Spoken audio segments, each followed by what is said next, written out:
Peuple révolutionnaire du Grand Sahel et d'Afrique, bonsoir et bienvenue à ce live improvisé. Voilà, ce live a été improvisé à raison de l'actualité.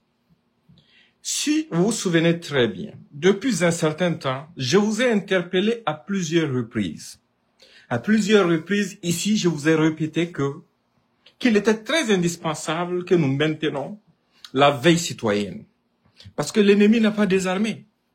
Après avoir tenté toutes sortes de coups fourrés, mais ces gens-là n'ont jamais baissé les bras, ils ne vont jamais baisser les bras. Parce que l'indépendance et la souveraineté, ce ne sont pas des choses qui se donnent. Ce sont des choses pour lesquelles on doit se battre pour les obtenir. Donc, depuis l'annonce de notre départ de la CEDEAO, vous avez vu les manœuvres qui se sont succédées. Pour ceux qui n'ont pas suivi ce soir, le porte-parole du gouvernement, les porte-paroles des 3 gouvernements de l'AES ont lu un communiqué. Et un communiqué dans lequel tout ce que je vous avais déjà dit là est revenu. Les gens sont à la manœuvre, coûte que coûte. Même en essayant de dire qu'ils étaient en train de proroger notre départ de la CEDEAO de 6 mois, c'est dans l'espoir que, avant les 6 mois-là, ils puissent réussir un coup dans l'un des pays. C'est ça leur espoir. C'est ça leur lutte. Et il y a beaucoup de manœuvres, quand on les observe ces derniers temps-là, c'est pour cette raison spécifique. C'est pour cette raison que vous ne devrez pas dormir. Parce que vous devez comprendre quelque chose. Nous tous, on se fatigue. Hein. On est fatigué par moments, on est épuisé, on est essoufflé, mais on est dans une dynamique qui nécessite sacrifice. On est obligé de poursuivre le combat. Parfois, on est même au bord de la folie, mais on est obligé de faire avec. Parce que par expérience, nous savons quelque chose. La liberté ne se donne pas. Et quand tu te lèves pour faire face à des démons, à des monstres qui sont prêts à t'asservir, qui sont prêts à te dominer, qui sont prêts à continuer de te garder sous leurs joues, il faut que tu restes réveillé. Et vous êtes notre arme. Si vous voyez qu'ils s'attaquent à nous, c'est pourquoi? C'est parce que vous êtes là avec nous. Vous nous écoutez. Vous essayez d'écouter le message que nous passons. Vous triez ce qui est bon, vous rejetez ce qui n'est pas bon. Vous faites tout ce qui est en votre pouvoir pour pouvoir exploiter au mieux tout ce que nous réussissons à vous passer comme message. Ça, c'est important. C'est ce qui fait de nous des gens forts. C'est ce qui donne une chance à notre révolution. C'est ce qui donne une chance à notre liberté. Partager au maximum, c'est aussi un acte citoyen. Parce qu'il faut qu'on dise ça aux gens. J'ai tenu à faire ce live parce qu'il y a une information très importante qui est sortie de ce qui a été dit dans le communiqué.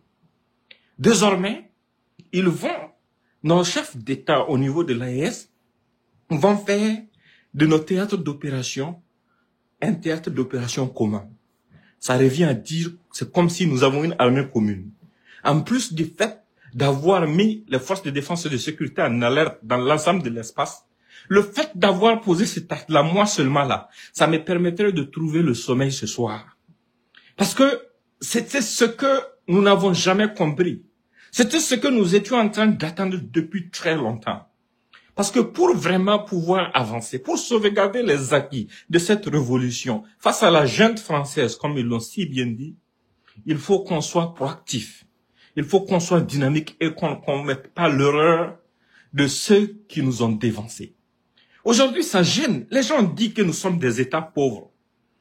Les États du Sahel, que nous sommes des États enclavés et pauvres. Mais des États enclavés et pauvres vous demandent de partir, de les laisser en paix avec leur pauvreté et leur misère. Et ça vous pose encore problème. Si nous sommes le problème, si nous sommes les pays des terroristes, mais pourquoi est-ce que même la CEDEAO se bat pour avoir notre réintégration? Ne pas être membre avant même que la CEDEAO n'existe, avant même que ses frontières ne soient tracées, avant même que le colon ne foule nos sols là, il y avait des échanges entre nos peuples. Il y avait des échanges entre les Moussi et les Hausa. Il y avait des échanges entre les Touaregs et les Arma. Il y avait des échanges entre les Dogons et les Bambara. Ce n'est pas quelque chose de nouveau qu'on nous a apporté. Au contraire, ils sont venus nous subdiviser, nous diviser, nous subdiviser. Faire de ces États du Sahel des États totalement dépendants, tant en termes de ressources qu'en termes de tout. Maintenant, nous avons vu le chemin. Les gens veulent nous convaincre que nous sommes faibles, nous ne sommes personne. Mais je vous assure que le Niger seul, la République du Niger seul, peut nourrir l'ensemble de l'AES sur des centaines d'années. si les ressources sont exploitées, si les choses sont mises en valeur de la bonne façon, avec la bonne compréhension de nos populations. Mais pourquoi, durant tout ce temps que nous étions dans la CEDEAO, nos populations sont assassinées, les gens sont martyrisés, l'intégrité territoriale des pays membres de cette CEDEAO a été violée, notamment au Mali, avec Kidal qui avait été pris par des narcoterroristes. Qu'est-ce que cette CEDEAO a fait? Absolument rien du tout. Cette CEDEAO était là, nous étions membres de ça, et nous avons à l'époque un gouvernement soi-disant civil et démocratiquement élu, quand le premier village du Burkina est tombé sous le joug des terroristes, quand des Burkinabés par millions ont été déplacés. C'est là-bas que se trouve le débat. Et les gens viennent vous dire non, ayez peur parce que nous avons des concitoyens dans les pays de la CEDEAO et voilà, ça va pas être bon, c'est nous on va souffrir. Je vous dis quelque chose. Ne vous laissez pas avoir par ça. Moi, je suis de la diaspora. La diaspora travaille, c'est vrai, et participe au développement de nos pays. Mais on ne peut pas se laisser piétiner éternellement sous le prétexte que nous avons des concitoyens dans d'autres pays. Nous avons des Burkinabés au Burkina aussi. On a des Burkina, des Maliens au Mali. On a des Nigériens au Niger. Donc, le bonheur de ceux qui sont hors du pays est plus important que ceux qui vivent la réalité du terrain, qui sont en train de souffrir par la complicité de certains chefs d'État de cette CEDEAO qui est au service de ceux qui ont décidé de nous asservir. Des gens qui volontairement sont au service de ceux qui sont en train d'armer, ceux qui endeuillent nos familles. Ce sont quand même nos familles. C'est de nos familles que nous parlons. C'est de nos racines, de notre source que nous sommes en train de parler. Donc ceux qui sont au Burkina, ceux qui sont au Mali et ceux qui sont au Niger, ce sont eux la priorité de toutes les politiques. Et ça doit être eux la priorité de toutes les politiques de nos États. Même si on enlève ça. Aujourd'hui là, ils disent que nous sommes enclavés, mais je vais vous dire une chose. Les gens ont toujours surfé sur notre division. Quand vous regardez les restes des pays qui nous entourent là, vous prenez la Côte d'Ivoire, et la Guinée, le Togo, le Bénin, le Ghana, le Nigeria. Mais ce sont des pays côtiers. D'accord, ils sont tous pays côtiers. Ils ont fait des investissements incroyables dans les infrastructures portières. Mais sans ces États du Sahel, le port là, ça va les servir à quoi? Ça va les servir à quoi? Si nos États, ensemble, décident par exemple d'aller vers un pays comme le Togo, qui nous a soutenus même dans les moments difficiles, pour que tout passe par le Togo, ou par le Ghana, ou par le Togo et le Ghana. Mais la nation qui va avoir cette chance sera la nation la plus riche de cette CEDEAO. Ça, c'est une garantie. Dans la CEDEAO, on a des chefs d'État qui comprennent notre position, qui sont nos amis, qui accompagnent notre dynamique et qui le disent ouvertement. Mais il y a des gens aussi qui n'ont pas de vision. Leur seule vision, c'est de défendre coûte que coûte les intérêts de la junte française, comme ce qu'Alassane Ouattara fait. Alassane Ouattara est rempli d'une haine incroyable de telle sorte que même nous autres là, il veut porter atteinte à nos vies. Il veut tout essayer pour faire taire tout ce qui peut nous unir, tout ce qui peut nous faire évoluer. Mais donc, c'est pour ça que j'ai dit que ce direct était important et urgent. Partagez au maximum, parce que je vais vous demander quelque chose, au-delà du partage. Je veux que vous passiez le message autour de vous. Parce que c'est là, c'est maintenant que la terre de vos ancêtres est en train de vous appeler. C'est maintenant que la terre de vos ancêtres est en train de vous appeler. C'est maintenant que le sang de ceux qui sont tombés pour notre terre, pour nos populations, c'est maintenant que ce sang est en train de vous appeler. C'est maintenant que les cris, les pleurs des veuves et des orphelins de ceux qui sont tombés pour cette patrie-là est en train de vous appeler. Et qu'est-ce que ça vous demande? Ça vous demande de vous lever, d'assurer une veille citoyenne quotidienne et constante dans l'ensemble de nos capitales, de veiller sur votre évolution, de veiller sur votre dynamique, de veiller sur votre dignité. Parce qu'il est inconcevable qu'à ce siècle, des gens estiment que nous avons toujours besoin de maîtres pour pouvoir être des êtres humains. J'ai parlé aujourd'hui du cas de Nigeria. Nigeria, duquel le président s'est permis de qualifier ses relations avec la France de relations cordiales. C'est vrai, les relations entre nations évoluent. Mais dire que depuis toujours les relations ont été cordiales, c'est insulter même les Nigérians. Je vous ai raconté l'histoire du Biafra. Lors de la guerre du Biafra, en collaboration avec le président ivoirien et le président gabonais de l'époque, la France fournissait des armes sous couverture humanitaire aux séparatistes du Biafra. Mais le Nigeria même qui a expérimenté ça là, ne doit pas s'étonner quand aujourd'hui au Sahel, les gens accusent la France de soutenir clairement des narco-terroristes et des groupes violents qui veulent coûte que coûte changer notre façon d'être, qui tuent des gens dans des églises et des mosquées, qui déguerpissent des villages. Si vous regardez même à travers la propagande de la presse française, ce soutien est visible. Parce que la presse française n'est que l'autre branche du gouvernement français, des renseignements français. Pourquoi la presse française s'intéresse à nous autres? Pourquoi elle s'en prend à nous? Pourquoi ils veulent coûte que coûte nous autres là, nous voir, nous taire? Alors qu'il y a des gens qui méritent d'être, des gens dont les cas méritent d'être étudiés par cette presse, notamment ceux qui font la propagande des terroristes, ceux qui publient les images de propagande des terroristes, ceux qui sont contre nos États. Ce sont eux qui sont contre l'humanité et les principes humains. Ce sont eux qui font ce que la France ne va même pas accepter à un de ses citoyens. Mais nous soutenons nos républiques, nous soutenons nos États, nous soutenons nos populations, nous soutenons nos racines, nous soutenons nos origines. Parce que nous sommes dans une guerre de survie. Et nous sommes en train de défendre l'héritage que nos parents et nos grands-parents nous ont laissé. Parce que nous avons la responsabilité de passer cet héritage-là à nos enfants et à nos futurs petits-enfants. Si nous fuyons cette responsabilité, qui va la faire pour nous? Des gens ont accepté même mourir déjà pour cette cause. Ils ont consenti au sacrifice suprême, comme je l'ai répété à plusieurs reprises, et je ne vais jamais me fatiguer de le répéter.